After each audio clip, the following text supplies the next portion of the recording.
Fala galera, beleza? Tudo bem com vocês? Vamos para mais um Conversas Transatlânticas. Eu, meu grande amigo Ricardo Evangelista, CEO da Active Trades e também meu professor nas horas vagas, me ensina tudo aí do mercado financeiro internacional, cara que está antenado, está em Londres, está em Portugal, está ligado nos Estados Unidos, está ligado no mundo, um cara do mundo. Então sempre um prazer fazer esse nosso bate-papo, sempre um prazer fazer esse nosso bate-papo mensal, comentar o que aconteceu para trás e o que a gente acha que pode acontecer para frente. Vamos lá. O que você acha, Ricardo? Como é que tá? Olha, o prazer é mútuo, antes de mais nada, pá, sempre com muito gosto. E o professor aqui és tu, hein? Vamos lá, vamos ser aqui mais realistas. O professor aqui és tu. Eu sou apenas aqui um amador aqui dos mercados. Tu é que és aqui tá bom. a referência. Tu é que és a referência. Eu sou aqui apenas um amador, mas sim. Tá tudo bem, pá. Mais um mês que passou, parece que aqui o calendário corre cada vez mais rápido, estamos quase no Natal. Pronto, olha, aqui por Portugal, quer dizer, aqui pela Europa, que eu agora não estou fisicamente em Portugal, mas pela Europa continua tudo mais ou menos tranquilo, como vamos ver. O grande evento em Portugal nos últimos 30 dias foi a presença do Cristiano Ronaldo na Arábia Saudita, aliás, na Casa Branca, juntamente com a delegação da Arábia Saudita, em que foi representar o Estado saudita. Portanto, poderá ser que na próxima Copa do Mundo o Cristiano Ronaldo vai jogar pela Arábia Saudita. Ele fez um golaço de bicicleta, né? Ele fez um golaço de bicicleta outro dia. É verdade. É verdade. Ele é um cidadão, ele também é outro cara também que é do mundo também, né? Um cara que é um ícone também. Aí. Claro que sim, é isso mesmo. É um cidadão do mundo e é uma figura que transcende o futebol, que tem um impacto nas redes sociais. Acho que deve ser das pessoas mais seguidas, não mesmo a mais seguida. É o influencer mais importante no mundo neste momento. Pronto, e tudo o que ele faz tem a sua relevância. Agora, eu com toda a admiração que tenho pelo Cristiano Ronaldo e gratidão por tudo o que ele fez pelo futebol português, etc., ao longo dos anos, devo dizer que agora talvez fosse uma boa altura para ele descansar um bocadinho mais e vai jogar a Copa, vai ser a Copa, vai jogar a Copa. Pois, mas seria uma boa altura para ele criar ali um pouco de espaço para deixar vai aparecer jogar outros jogadores. Vai jogar a Copa, não tem jeito. Não tem jeito. Eu sei. Mas vamos ver. Vamos lá? Pronto. Vamos começar? Mete o primeiro então. slide aí, Adilson. Como é que começa? Vamos lá.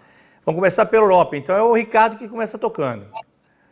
Primeiro tópico. Então. Na Europa, atenções continuam focadas no Reino Unido. É verdade.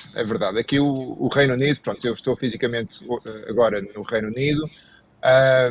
Houve aqui um momento que foi muito aguardado, que foi então a publicação do Orçamento de Estado britânico para o próximo ano. Havia muita expectativa e alguma controvérsia relativamente às medidas que iriam ser anunciadas.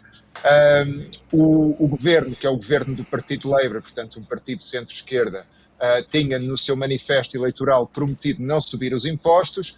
No entanto, o Reino Unido continua com um problema de crescimento económico, ou seja, a economia não cresce, continua com um problema de produtividade, a produtividade também não cresce e a dívida vai aumentando. O déficit do Reino Unido é de 70 mil milhões de libras, ou 70 bilhões de libras, na versão americana, 70 bilhões de libras de déficit anual. Portanto, a dívida do Reino Unido está a crescer a um ritmo anual de 70 mil milhões de libras, que é um crescimento muito forte, e o Estado tem aqui uma carga fiscal muito grande e depois tem também que pagar os juros desta dívida, que ultrapassam já os 100 mil milhões de libras, portanto, aqui um valor bastante considerável, e o Estado inglês não consegue reduzir o peso desta dívida. E não consegue porque, como eu dizia, não há aumentos de produtividade, não há crescimento económico, portanto a receita fiscal não cresce e a despesa cada vez aumenta mais. Portanto, aqui um problema bicudo. Com o anúncio do orçamento, então, o governo britânico acabou por fazer aqui uma artimanha, aqui uma jogada esperta, mas que a mim não me enganou, não é? e basicamente foi congelar aqui o patamar a partir do qual as pessoas começam a pagar imposto. Ou seja, a Inglaterra só se começa a pagar imposto a partir das 12 mil libras por ano. Tudo o que se ganha até 12 mil libras por ano é livre de imposto. Então, o que é que eles fizeram? Em vez de aumentarem os impostos, congelaram o nível a que se começa a pagar imposto. E congelaram agora até 2031. Portanto, para os próximos 5, 6 anos, este nível vai estar congelado. Como os salários aumentam em média por ano mais ou menos uns 2%, é fácil fazer as contas e perceber que as pessoas vão pagar muito mais impostos e até aquelas pessoas com o rendimento mais baixo que nunca pagavam imposto vão ter que pagar imposto agora. Estamos acostumados com isso aqui no Brasil. É exatamente igual aqui no Brasil. Então, pronto, estas artimanhas, não é? É um bocado desencorajador para quem trabalha e, sobretudo, para quem tem um rendimento mais baixo, não é? Mas vamos ver como é que isto depois impacta politicamente e socialmente no ambiente que se começa a tornar muito pesado para este governo de centro-esquerda. Esse ciclo é uma coisa que está acontecendo no mundo todo, né? Acho que a Inglaterra é isso, França, Brasil, Estados Unidos. Principalmente depois da Covid, os estados entraram para segurar, deram dinheiro aqui, auxílio, não sei o quê, pá. Fizeram uma rede de proteção social ali para todo mundo e agora não estão conseguindo sair disso, né? Os gastos continuam, do Estado continuam grandes, continuam crescendo, a demanda pelos gastos, obviamente, aumenta, as pessoas querem mais, não querem retroceder, elas querem receber mais facilidade. A Inglaterra tem questão de imigração também muito forte, né? Muita gente que migra para a Inglaterra e não consegue trabalhar também, tem um ponto importante aí. É um buraco meio sem saída, que o mundo se enfiou. Não é só a Inglaterra, não, acho que está todo mundo mais ou menos na mesma.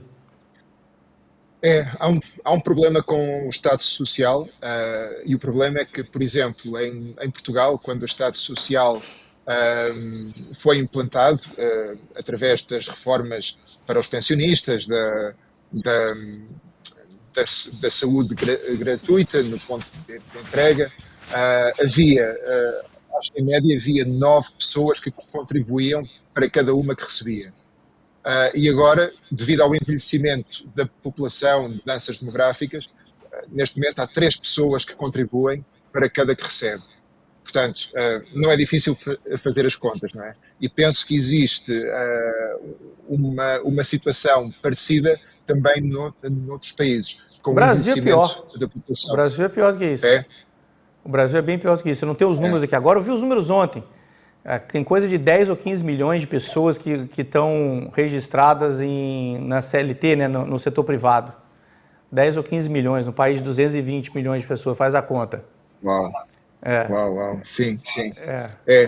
Pronto, e depois isto cria aqui alguns desequilíbrios, porque ao mesmo tempo, neste momento, a agenda política é uma agenda que não permite um debate aberto e construtivo sobre o tema da imigração. Portanto, a imigração é um tema, para a esquerda é um tema tabu, e para a direita é um tema, pronto, que nem vale a pena discutir. Portanto, não há discussão sobre a imigração, numa altura em que nós precisamos de mais contribuintes que sejam jovens, que não utilizem os recursos do Estado, mas que contribuam para a receita do Estado. E uma forma fácil de conseguir isto é através de imigrantes que venham fazer o trabalho que as outras pessoas que já cá estão não querem fazer. No entanto, isto não tem sido feito de uma forma construtiva, tem deixado de entrar toda a gente, há uma grande insatisfação social. Por outro lado, não há um debate construtivo. Portanto, entre o problema da receita fiscal, entre o problema da imigração, entre o crescimento anémico da economia e da estagnação da produtividade, é difícil ver aqui uma saída positiva para isto. No entanto, os mercados, e ainda agora a parte que nos interessa aqui no nosso programa, os mercados parece que até gostaram deste orçamento, porque veem aqui um cenário em que a receita fiscal vai aumentar, portanto vai haver aqui um intervalo de segurança que vai ser de cerca de 30 bilhões de libras, 30 mil milhões de libras, em português de Portugal, e isto dá alguma segurança aos mercados. Porque qual é que é o grande problema aqui? É que com o crescimento da dívida, estes governos têm que se endividar mais. E então como é que se endividam? É emitindo então a sua dívida soberana. E esta dívida soberana, como nós sabemos, torna-se mais cara quando os mercados desconfiam que pode haver ali um risco maior de incumprimento. E então, agora aqui com o aumento, com a perspectiva de aumento da receita fiscal, esse medo terá diminuído de alguma forma e então aqui os juros da dívida britânica, dos gilts, os juros desceram um bocadinho. O que é talvez a única notícia positiva. Mas pronto, eu queria dar nota disto e como tu disseste, Bochá, é um problema que afeta o Reino Unido, mas transcende o Reino Unido, afeta o Brasil, afeta Portugal, afeta a França, afeta os Estados Unidos. Portanto, é um dos grandes desafios que nós temos à nossa frente. Vamos lá. Próximo slide, doutor Adilson.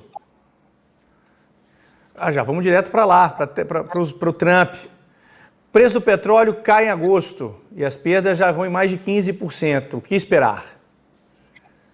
Eu acho que o petróleo está sofrendo duas vertentes aí, né? Uma é a possibilidade de fim da guerra da Ucrânia com a Rússia, né? Que é uma possibilidade real agora, né?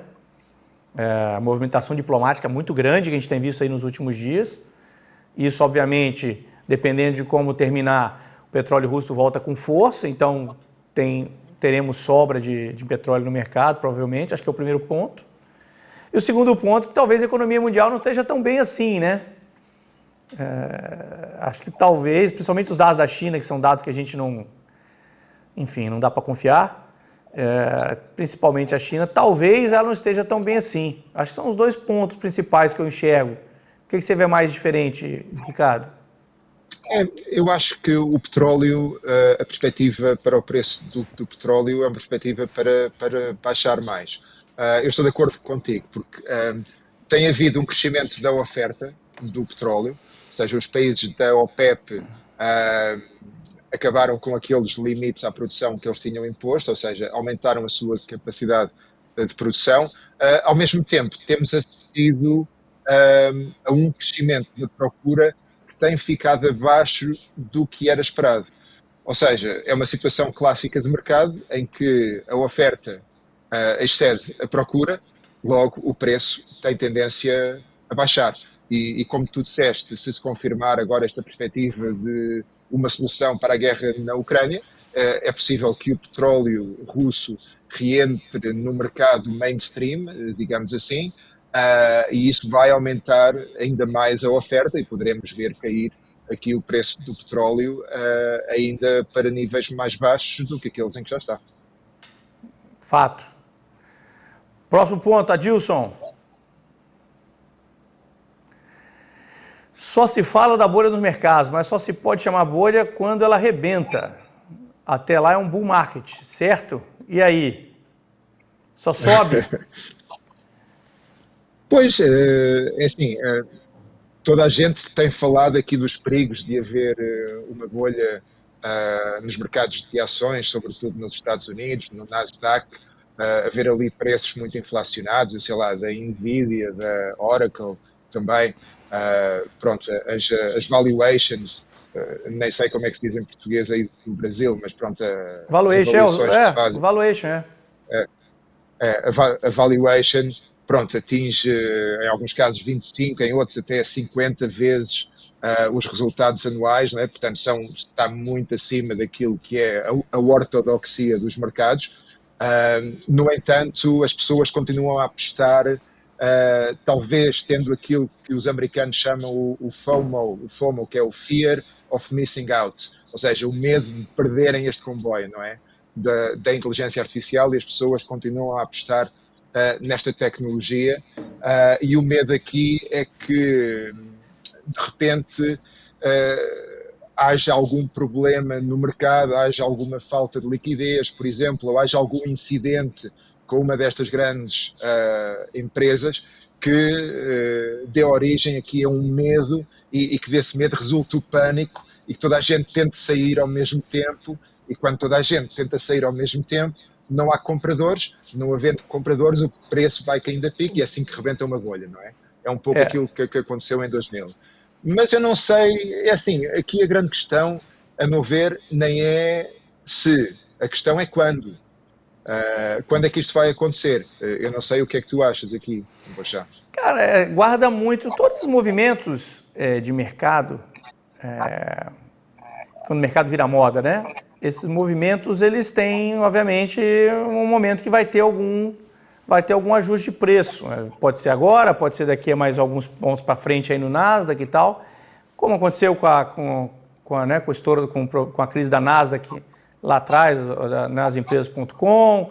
Acho que é possível acontecer agora também. A gente está vendo o Bitcoin cair. Enfim, tudo isso, tudo que tem um fluxo desordenado de pessoas com interesse, as pessoas param de fazer conta e simplesmente entram no movimento, tende a ser um problema, né? Tende a ser um problema um pouco mais na frente. O problema é descobrir que hora que esse negócio vai... Quando é que vai ser? Né? É agora, daqui a mais 50% de alta? Também não dá para ficar esperando o fim do mundo, né? A questão é essa mesmo, não é se, porque eu acho que mais tarde ou mais cedo vai haver aqui uma correção. Agora, a questão é quando e o timing certo para sair sem ser vítima então desta situação de bolha é imediatamente antes daquilo começar a cair.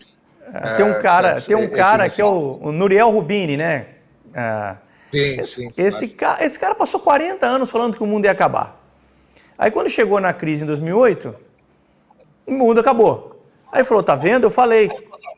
Né? Aí ficou famoso, porque ele falou da crise, mas ele passou 30 anos falando mal, 30, 40 anos falando que ia ter crise, pô. Uma hora ele vai acertar, poxa, né? O que ele fez nos outros 30, 40 anos? Como é que ele pagou os boletos dele? Né? É difícil, cara. Então é difícil sair, é difícil entrar, temos que ir levando. O meu tipo de gestão de carteiras é um tipo de gestão que eu vou vivendo o dia a dia, eu não tenho posições de longo prazo, o único crédito de longo prazo que eu estou dando no momento é para minha esposa, que eu sou casado, já sou 17 anos casado, é o único. Eu não tenho nenhum outro longo prazo que eu acredito, cara. Entendeu? Então, ela é única por enquanto, eu não tenho outro longo prazo. Não, isso é verdade. Acho que neste momento, como dizia um jogador de futebol português, o João Pinto, que era um jogador muito, muito, muito famoso nos anos 80, perguntaram-lhe, então, João Pinto, prognósticos para o jogo? E o João Pinto respondeu, prognósticos só no fim do jogo. Portanto, não se preocupe, o jogo tem que ser jogado. E quanto ao nosso amigo Roubini, é verdade, o Roubini é ali o profeta do apocalipse, mas como se diz também, até um relógio partido está certo 2 vezes ao dia. Portanto, meu chefe, falava isso para mim. Quando eu acertava alguma coisa, o cara falava para mim. Eu acertava alguma coisa, o cara falava, até relógio quebrado acerta 2 vezes por dia. Vamos lá? Próximo tópico, Adilson. Injustiça, Injustiça. Com o fim do shutdown, o que esperar dos dados econômicos? Inflação relativos a novembro e que serão publicadas no meio desse mês. Não é só novembro, né? Nós estamos vendo os de setembro ainda. Nós vamos ver o de outubro, pode chegar no de novembro. Tem bastante coisa para a gente ver aí nos próximos dias. Sim. Eu acho que aqui os que vão ser mais impactantes, porque assim, os de setembro saíram... Acho que já saíram os de setembro, não? Acho que sim, acho que já saíram os de setembro. Saíram todos? Acho que não sei se saíram todos. Sim. Não. O PCI acho que sai a semana. Saíram alguns. O PCI sai essa semana, né? Sim. Mas meados deste mês iremos ter esta semana temos os PMIs. Temos PMIs, PMIs, os ISM, o ISM. Já de novembro. Não, o PMI não atrasou, né? O PMI são empresas privadas, né? E temos a inflação PCE. A inflação PCE, que é a inflação preferida da Fed, como sabemos, sai essa semana aí, Aí o PIB jogaram para frente. Sim, exato. Portanto, nós vamos ter aqui bastantes dados económicos agora a sair durante este mês, não é? Vamos ter também aí uma decisão da Fed, vamos ter mais uma reunião da Fed e eu penso que vai ser interessante, porque anda-se a anunciar há muito tempo que a economia americana está a abrandar, não é? Que está a perder fulgor.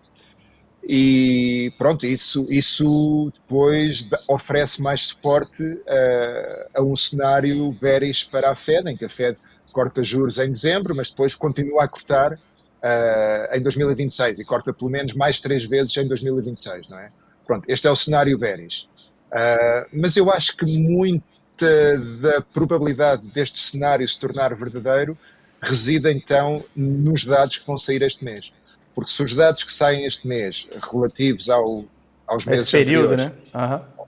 Exato, é um período alargado, digamos assim, devido ao shutdown. Se estes dados confirmarem então o abrandamento da economia dos Estados Unidos, aqui penso que o caso ganhará muita força para um cenário em que a Fed corta em dezembro e corta logo mais 3 vezes no primeiro semestre de 2020. Então, o que é que acontece aqui? O que vai acontecer é que vai haver ainda mais apetite pelo risco, ou seja, com a Fed a adotar esta postura vai haver ainda mais apetite pelo risco, o risco de bolha vai se tornar ainda maior, digamos assim, o dólar vai enfraquecer e pronto, e o meu amigo ouro, que é o meu ativo, segue subindo. Vai continuar a subir, porque por um lado oferece proteção, oferece hedging contra o cenário de risco da bolha e alguma apreensão sobre a economia e beneficia muito do dólar cada vez mais fraco, porque, como sabemos, o ouro é precificado em dólares e para as pessoas que compram utilizando outras moedas, quando o dólar está mais fraco, o preço do ouro sobe. E esse negócio da moeda de reserva para o ouro, para o Bitcoin não está se aplicando, né?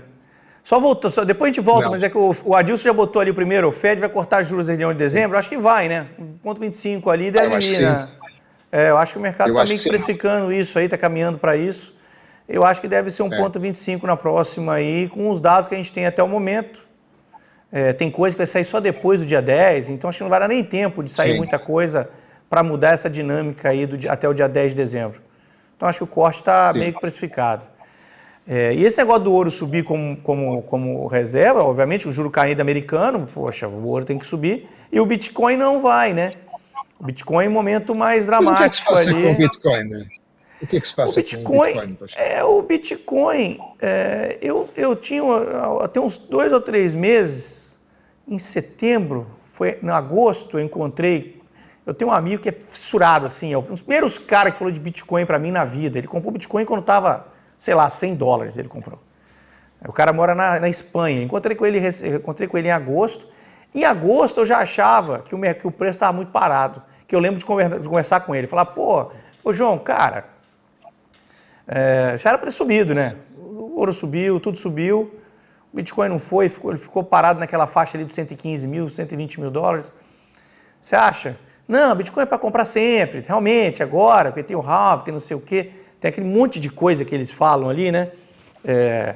O fato é que o mercado pesou, né? Acho que sobrou venda realmente, e agora entra uma questão mais técnica. Ontem eu vi aquele Michael Saylor falando que se tiver que vender, vai vender. É a primeira vez que ele fala um negócio desse. Né? O valor de mercado da empresa dele está abaixo da carteira de Bitcoin que ele tem. Ou seja, o mercado está prevendo mais volatilidade e provavelmente ele vai ser obrigado a vender. Tem uma questão do MSCI, né? A empresa dele vai estar ou não vai estar no MSCI no dia 15 de janeiro. Então, dia 15 de janeiro, se ele sair do MSCI, provavelmente vai trigar mais venda de ações da empresa dele. E aí, provavelmente, ele vai ser obrigado a vender Bitcoin. Então, a questão técnica de curto prazo para a gente observar. Fiz até uma análise gráfica, acho que legal, aqui no programa meu eu tenho o Market Map aqui nas segundas de manhã, né? Fiz uma análise gráfica legal ontem sobre isso. O Bitcoin tem um ponto nos 74 mil, 75 mil dólares. E depois, meu caro, é lá para 50, 55 mil. Aí ali sim, talvez seja um ponto interessante para se acompanhar. Se ali mostrar força, eu acho que talvez seja um momento para comprar. Mas está feio o negócio. Acho que tem grande chance da gente buscar essa faixa de 55 mil dólares aí. Tá feio? Eu nunca fui grande seguidor do Bitcoin e sempre achei difícil compreender o Bitcoin, porque é um daqueles ativos que não tem qualquer valor intrínseco e não tem, assim, em termos fundamentais, não tem nada Não tem por nada. trás para além Não tem nada. É. da expectativa que as pessoas têm de que o preço vai continuar a subir. É a única coisa, não é? Aham, é isso Não há aí. mais nada. Depois, depois utilizar o Bitcoin como se fosse dinheiro, pronto, não dá, não é? Porque a velocidade de processamento é muito lenta, não dá para comparar, por exemplo, com um Visa ou com outros métodos de pagamento que temos agora.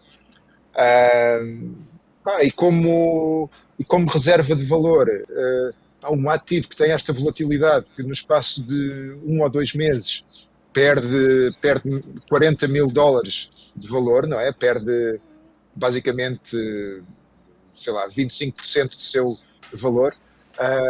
Não é um ativo que possamos ter como reserva de valor, não é? Não é Portanto, possível. eu sempre achei muito difícil analisar o Bitcoin e sentir alguma paixão pelo Bitcoin. Não sinto nenhuma paixão pelo Bitcoin, não sinto nenhuma atração. Epá, entendo, claro, que é um ativo que devemos seguir e que merece o nosso respeito, até porque ganhou muita atração com grandes investidores institucionais, portanto não podemos desprezar. Mas continuo a achar que o Bitcoin é um bocadinho, pronto, perdoem-me aqueles que acreditam, mas eu até acho que é um bocadinho um Ponzi scheme, não é? Em que aqui, pronto, é aquele tipo de situação em que vai-se pagando aos antigos com o dinheiro dos novos que entram, não é? É um pouco isso, para aquilo continuar a gerar algum rendimento, Tem que ter comprador. temos que evangelizar aqui o mundo inteiro para o mundo inteiro abraçar o Bitcoin, não é? Isso. Porque senão não vai dar. Pronto, eu tenho lido, por exemplo, no LinkedIn, ali alguns posts desesperados de pessoas que claramente são investidores no Bitcoin. Estes idiotas que pensam que isto está a cair, isto não está a cair, agora é que é a altura de comprar. Pronto, e é É um o bocado desespero. aquela É. situação de desespero, aquela situação de um culto quase, não é? Mas pronto, vamos ver, vamos continuar a seguir, vamos continuar a seguir. Eu Vamos continuo com aguardar. o ouro, vocês vão me Mas eu acho entender. realmente que o Bitcoin está passando por um momento de prova aí. Realmente você falou, não dá para você ter uma coisa de valor que varia de 25%, 30%. Né? Caiu 30%, 25% em um mês, poxa, não Dois dá meses? para. Sim, sim. Não dá, né? É um movimento muito forte, realmente, para você ter um. Enfim, a ver ainda, mas tem esse calendário aí, 15 de janeiro é uma data importante, preço pesando. Tem esses pontos que eu falei, 74 mil dólares e 55 mil dólares, que eu acho que são os dois pontos interessantes no caminho da queda. Vamos ver o Sim. que vai acontecer aí. Ontem foi um dia ruim, né? Hoje estamos gravando hoje aqui. Hoje é terça-feira, dia 2 de dezembro. Ontem o Bitcoin caiu quase 7%, alguma coisa assim. Ou seja, um movimento Sim. muito forte. Próximo tópico, Adilson. Sim, ontem foi um dia muito mau. Chegou. Chegou no Brasilzão. Vamos lá, o que País temos? maravilhoso. Vamos lá. Brasil vence luta de braço com Trump. Você que está de fora aí, eu tô dentro aqui da luta Epá, aqui, eu né? estou de fora, eu acho que sim, pá. Eu acho que sim, eu acho que temos que tirar o chapéu ao Brasil e olhar com muita admiração. Agora, brincadeiras à parte, mesmo falando bastante a sério, acho que o Brasil mostrou ao mundo como se lida com Trump. Acho que é admirável, com grande coragem, com muita dignidade, sem ceder às pressões e sem entrar assim em discussões folclóricas em público. Acho que o Brasil forçou sem fazer nada, ou seja, com dignidade e com força, mas aquela força silenciosa que é a força que verdadeiramente é força. O Brasil mostrou ao Trump que aquele barulho todo que ele faz às vezes não funciona A maior e eu parte, acho que isso a é maior parte bastante das admirável. tarifas voltou, né? A maior parte das tarifas contra o É, Brasil voltou ao normal. Acho que só tem 20% dos produtos ainda que estão com uma tarifa diferenciada e tal. Mas é que tem coisas que não sim, tem o que fazer. Por exemplo, suco de laranja. O Brasil é o maior exportador de suco de laranja do mundo. Não tem suco de laranja de outro lugar. Ou compra daqui, ou não compra de lugar nenhum. E aí o americano médio tem que fazer o café da manhã dele. Ele toma suco de laranja. Como é que faz? Né? Então tem coisas que não tem o que fazer. A boa parte dos produtos ali, dos produtos de commodity, né, de consumo de agrícolas, o Brasil é o maior produtor do mundo, então não tem para onde escapar.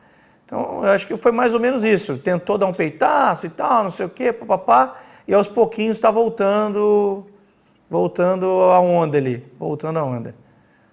Acho que o governo nessa aí não foi mal, ficou quieto, não... Que a grande preocupação do empresariado aqui no Brasil era o governo dobrar a aposta. Ah, você votou em mim, então eu vou votar em você. Aí o Trump subir de 50 para 100. Aí o que aconteceu com a China? O governo, nesse momento, eu acho que ele foi bem, ele ficou quieto. Ele falou, vamos tentar conversar. E aí ninguém conversava com ninguém aqui do Brasil, né? Ninguém lá né, o alto escalão americano, ninguém conversava com aqui. Ficou meio que um silêncio ali por um período longo. Até aos pouquinhos ir abrindo, porque é isso. Porque bateu a água na bunda do pessoal ali. O café da manhã do americano tem um suco de laranja. Não tem o que fazer, não tem que comprar desse cara. Né? Eu acho que nessa o governo local foi bem e deixou o assunto passar, o pico, a hype ali passar e a coisa continuar bem. Vamos ver como é que vai ser o desenrolar nos próximos períodos aí, nos próximos meses, né? Tem a questão da Venezuela, que pode ser importante para a gente aqui. A gente já teve um fluxo muito grande de venezuelanos para o Brasil, né? Que se mudaram para o Brasil. Aqui eu moro longe, tá? Eu moro no sul do Brasil, moro em Florianópolis. Aqui em Florianópolis a gente tem muitos venezuelanos, eu imagino nos estados lá de cima, né? Que fazem divisa. São Paulo, que é um avião até São Paulo. São Paulo é o centrão, vai todo mundo para lá. A quantidade de pessoas que não migraram. O êxodo de venezuelanos da Venezuela é um negócio seríssimo para a gente ser analisado. Um país que tem 30 milhões de habitantes, e eu li outro dia uma conta de que 8 milhões foram embora. É um negócio, sabe, quase 30% da população embora, é um negócio sério. É um case study como arruinar um país. Né? Como arruinar um país. E o Trump... um país em 30 anos. Né? A última notícia que eu tive é que o Trump conversou com o Maduro. Né? Teve uma ligação entre os dois ali e tal, e o Trump falou... O Trump disse, perguntaram, então, conversou com Maduro? E ele disse, não faço comentários sobre isso. Mas sim, é verdade, falei com ele. Mas o que chegou aqui pra gente é que a conversa foi, bicho, tua casa caiu, não tem conversa. Sai daí, porque senão eu vou te tirar. Né? Então, acho que está mais ou menos nesse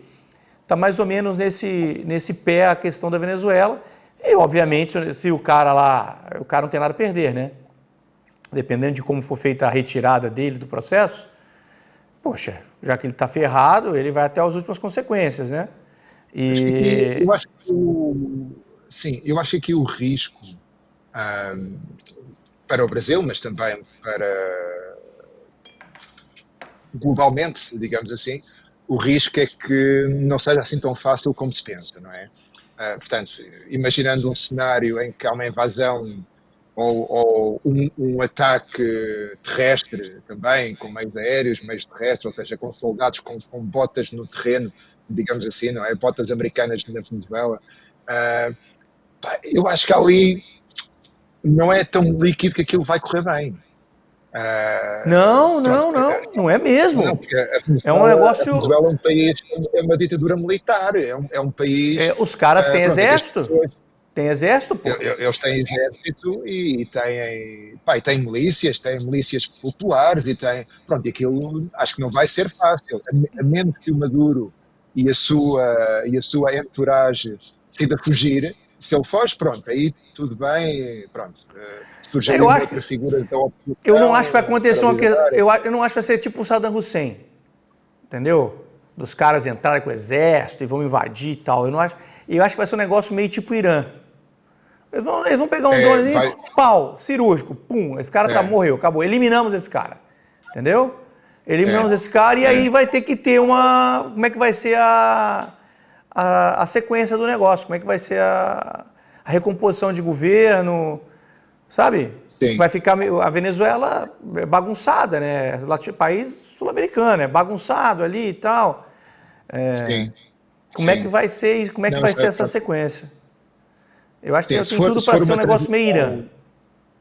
Sim, se for uma transição positiva, em que as coisas, pronto, com algum caos, mas acabam por o pó assenta rapidamente, cria-se ali uma estrutura política que possa dar origem a um novo regime, um regime que permita a reentrada da Venezuela no mundo, que acabe com as sanções, que permita à Venezuela, pronto, rejuvenescer a sua base industrial, a capacidade de explorar petróleo, etc. Pronto, isso acho que vai ser muito positivo.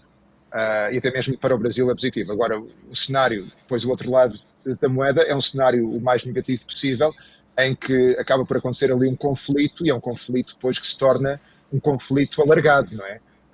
E isso, para um país como o Brasil, que tem fronteira com a Venezuela, não é?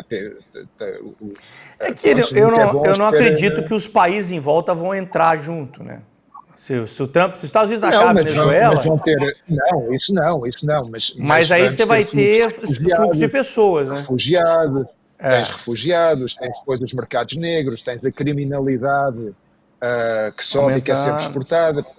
A guerra cria muita criminalidade. É um problema, não é? Se eu fosse o governo brasileiro e se eu fosse o governo colombiano, eu já estaria me preparando na fronteira. Tem que ter lugar para botar esse monte de gente, porque vai ter um fluxo de gente entrando ali. E você não pode deixar só entrar. Você tem que ter um campo de refugiado. Tem que ter um plano. Tem que ter um plano. Tem que ter um plano, sim. Lugar para botar 100 mil pessoas, entendeu? Alguma coisa assim. É preciso ter um plano. Eu acho que sim. Vamos ver o que vai acontecer. Mas acho que a batata do Maduro já assou. Não é nem tá assando, ela já assou. Né? Acho que ela já assou. Sim. Vamos lá. O Maduro que fala com os passarinhos, né? BC brasileiro segue firme, com foco no centro da meta de inflação. Aí, cara, eu tenho para te falar uma coisa. O BC brasileiro, principalmente o Galípolo, né? O Gabriel Galípolo, presidente do Banco Central americano, esse cara me surpreendeu. Esse cara, te juro que me surpreendeu até agora. Porque a escola dele, ele é Unicamp. Unicamp é a Universidade de Campinas, aqui no Brasil. Ele é do time do Beluso, Luiz Gonzaga Beluso. Ele é da escola de tudo que deu errado no Brasil, ele estudou lá, né? E aí, esse cara entrou, eu falei, puxa, esse cara vai fazer lambança, né? Ele vai inventar uma regra diferente para poder cortar o juro, ele vai olhar uma coisinha aqui, falar, não, eu vou cortar juro porque a economia, sabe, a atividade... O cara tá by the book. O cara tá by the book. Ó, a minha meta de inflação é 3... Eu, até hoje, não tive nem um mês abaixo da meta de inflação, desde que eu entrei. Eu tive que escrever eu vi uma entrevista desse ano passado, eu tive que escrever uma carta falando que eu estou acima da meta em dezembro. Aí mudaram a regra, não é mais ano fechado, é janela de 12 meses. Ele teve que escrever outra agora no meio do ano. De novo, ele está acima da meta. Ele falou, cara, a perspectiva é que eu passe quase o meu mandato inteiro acima da meta. Como é que eu vou cortar juro? Ele falou isso, eu falei, poxa, cara, eu acho que ele entendeu. O problema do Brasil passa longe do Banco Central. O problema do Brasil é o orçamento público totalmente descalibrado. Se a gente tivesse um orçamento, um déficit, se a gente tivesse um superávit primário de 2% do PIB, nós chegamos a ter 4,5% do PIB, quando era o Fernando Henrique, tá? Se tivesse 2% do PIB, o juro ia a inflação ia cair para 3,5%, 3,5%, o juro ia para 8%. O Brasil ia crescer 3% ao ano, né? Ia crescer 3% ao ano. Fácil, sem fazer muita coisa, só isso aí. Se o superávit primário, que para o superávit primário ir para 2%, obviamente requer um esforço muito grande político. Vai ter que ter reforma, vai ter que cortar gasto, enfim. Mas se acontece isso, a economia o Brasil começa a crescer 3,5%, 4% ao ano, né? E aí ia ser uma pancada, ia ser um negócio, o Brasil ia mudar de patamar. Mas eu realmente não acredito nisso, cara. Nesse governo não. E vou te falar uma coisa, no próximo, mesmo se for um governo de centro-direita, vai ser difícil mudar essa dinâmica.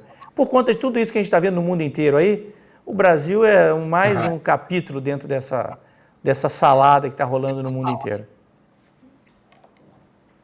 Pois é assim, eu acho que o Brasil, tal como tu dizias há pouco, o Brasil, tal como muitos outros países, enquadra-se dentro do Zeitgeist, não é? Do ar do tempo, são os tempos que nós vivemos, não é?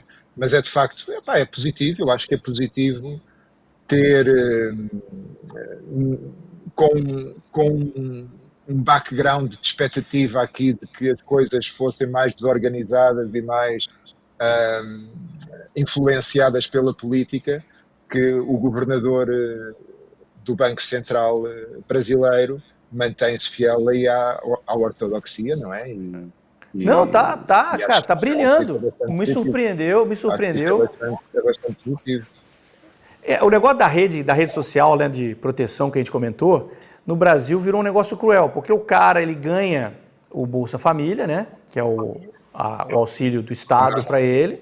Sim. Só que se ele assinar a carteira, se ele começar a trabalhar, ele obviamente ele sai, ou tem algumas punições ali, ele deixa de receber.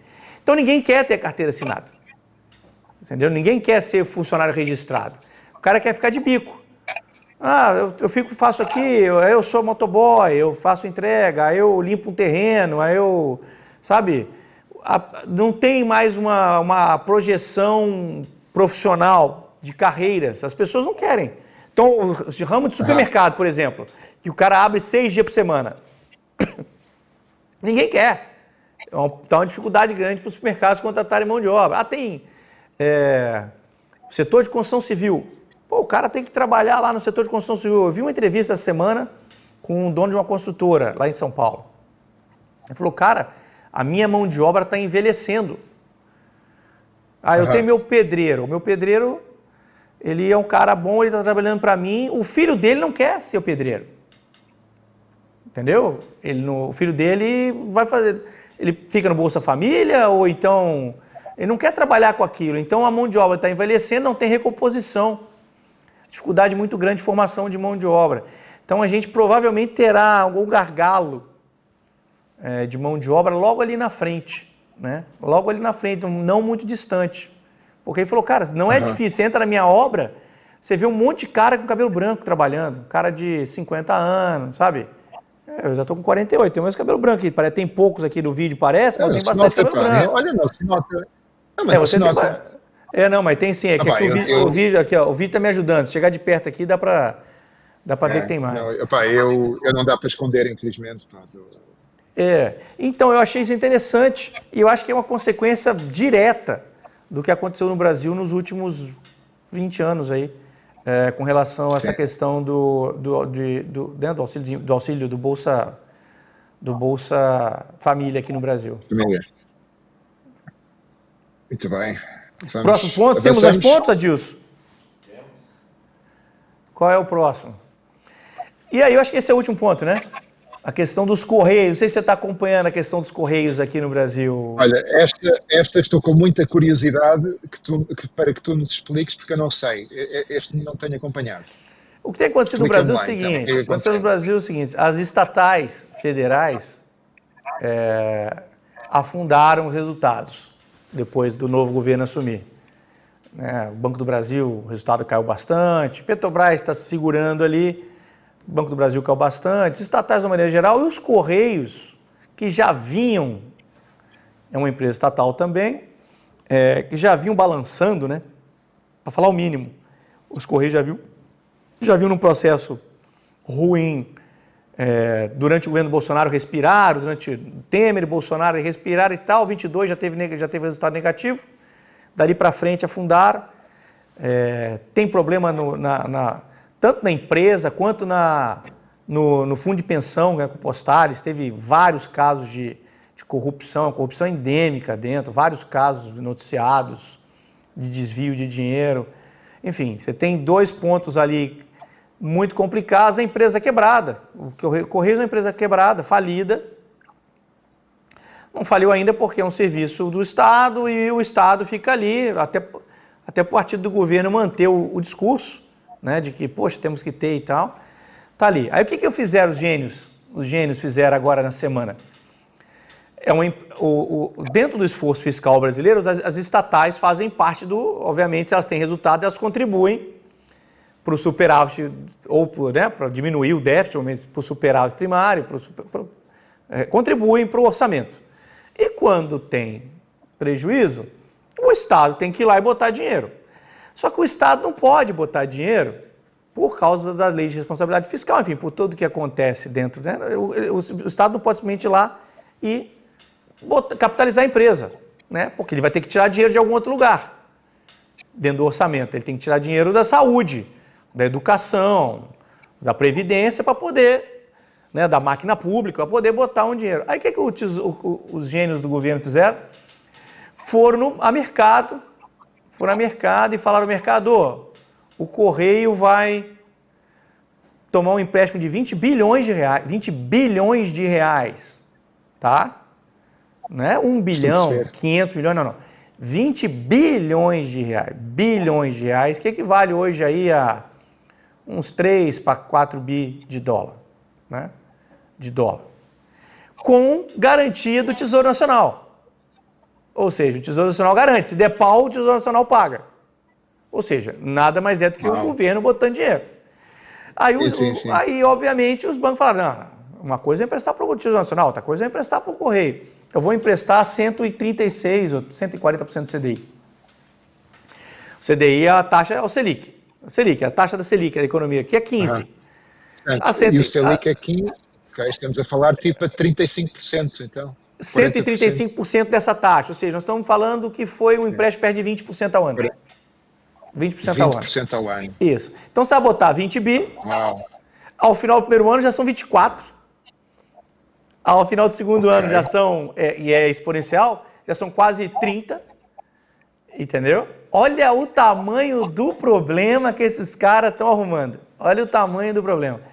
Em 5 anos o 20 bi virou 40. Em 4 anos o 20 bi virou 40, por causa do juro sobre juro e tal. Em 4 anos ele dobrou. Isso aí está dentro da conta do Tesouro Nacional, uma conta explosiva. Essa foi a genialidade que os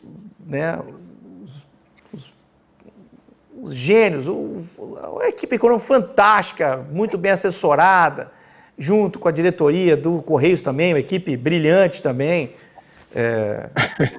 que pensaram nessa hipótese aí. Então, o Correio é a primeira estatal durante esse governo agora que já sofre o primeiro baque aí, uma coisa séria, porque a empresa já deveria estar falida, né? Uma empresa que acabou, poxa. Se você tem que botar 20 bi numa empresa, a fundo perdido, é porque ela não tem mais saída. Com juro, sim. Esse dinheiro, 20 bis, é um juro de 20%. Uau! Ou seja, nunca foi pensado um cenário de privatização. Mas o próprio governo é contra. O atual governo sempre foi contra. Toda vez que se falou em privatização, do serviço dos Correios, o próprio governo, que era oposição, enfim, mas é que o atual governo foi governo de 2002 para cá, ele só não foi governo 6 anos, 5 anos e meio. Né? Foi o Bolsonaro e 1 ano e meio, 2 anos do Temer. Então, 6 anos de 2002 para cá, ou seja, em 24 anos eles ficaram 6 anos fora, ou seja, são 18 anos, até o final do ano que vem, vamos fazer, fim desse mandato, são 18 anos desse governo. Então, esse governo, esse negócio aí foi incubado por esse governo, essa crise no negócio foi incubada por esse governo. Tanto o governo do Temer quanto o governo do Bolsonaro tentaram privatizar, né, os Correios. Vamos repassar isso aqui para a iniciativa privada, que talvez eles façam melhor, porque não temos como competir, poxa. Você quer competir com quem? Com os DHL da vida? Quer competir com o Amazon? Você faz um pedido na Amazon, a Amazon te entrega na tua casa em 1 dia? Você quer competir com esses caras? Sim. Né? Como é que você vai competir? Não tem competição com esse pessoal. Então, já era para ter ido para a iniciativa privada há muito tempo. E agora temos um abacaxi de 20 bi para descascar, que 20 bi no primeiro dia, porque no segundo dia já vai começar aquela crescente de ir embora. E o pior de tudo não é isso, é que esse 20 bi vai sumir rápido. Vai sumir rápido, uma empresa altamente deficitária, né? Prejuízos altos. Sim. Isso vai sumir rápido, vai precisar de mais 20 bi. É uma máquina, vai ter que imprimir dinheiro, vai ter que imprimir dinheiro. O serviço dessa dívida vai ser, com uma taxa de juros de 20%, Eu não estou nem falando. dessa dívida vai se tornar Eu não sei. Aí eu já não sei se tem pagamento de juros intermediários. Provavelmente vai ter pagamento de cupom, né? Mas é que são obrigações ou é apenas um empréstimo? É um empréstimo, eu não sei detalhes. Eu só sei que foi a 136% do CDI. Eu não sei detalhes. Eu não sei quando é que paga. Eu não sei como é que é o pagamento disso. Okay. Mas se for um serviço de dívida anual, é 4 bi no final do primeiro ano, o 20 bi, ou seja, já fora o tamanho do prejuízo que vai ter a empresa, não tenha dúvida, a empresa vai ter mais um prejuízo grande. E como é que vai ser o para frente disso? E sabemos pelo menos para que é que esse dinheiro vai ser usado? Não. Vai ser para quê? Vamos para despesas gerais, vamos manter a máquina rodando. É isso. Não há um plano de modernização? Que rapaz? Aqui é Brasil, Ricardo. Aqui é Brasil, poxa. Aqui não tem essa... Vamos botar porque nós temos que apagar um incêndio agora aqui. Deposita 20 bi lá e vamos ver o que acontece. Depois o próximo governo... Vai que a gente perde a eleição ano que vem, aí esse problema não é mais meu. É democracia brasileira pujante, entendeu? Bom. Repassando o problema. Esse que é o grande que os políticos brasileiros fazem. Vamos repassar o problema sempre. Bom, mas acho que não é só no Brasil, mas sim. Vamos ver. Vamos ver. Foi o último, Adilson? Doutor Ricardo, obrigado pela aula hoje aí, pela conversa. E vamos mês que vem, né? Vamos esperar ver o que vai acontecer nesses próximos 30 dias, que devem ser 30 dias. Talvez de mercado, eu não acredito que o mercado piore nesses 30 dias, com final de ano e tal. Não, eu acho que a gente não vai ver. Não, acho que não. Acho que não. Eu não acho que vai piorar. Acho que no próximo programa, que vai ser já o primeiro programa de 2026, podemos talvez aproveitar para fazer um pouco o balanço do ano e fazer uma perspectiva do que Vamos fazer. Boa ideia. Para 2026. Acho que é sempre um momento interessante este final do ano, não é? Para refletirmos um pouco, estabelecermos aqui algumas perspectivas para o futuro. Não, é sempre excelente. As nossas conversas são sempre excelentes. E, olha, a aula é sempre tua, que tu é que és aqui o grande especialista nos mercados, pessoa com muita experiência nos mercados, trader. Pronto, eu sou mais um comentador, digamos assim, mas aprendo sempre muito contigo. Tá bom. Sempre com muito gosto aqui. Tá bom. Vamos lá. Galera, obrigado então por ter assistido até aqui. Quem chegou até o final, né? Programa longo. E vamos para a próxima. Mês que vem a gente faz outro. Valeu, obrigado, Ricardo. Até depois. Um abraço. Até breve. Até breve.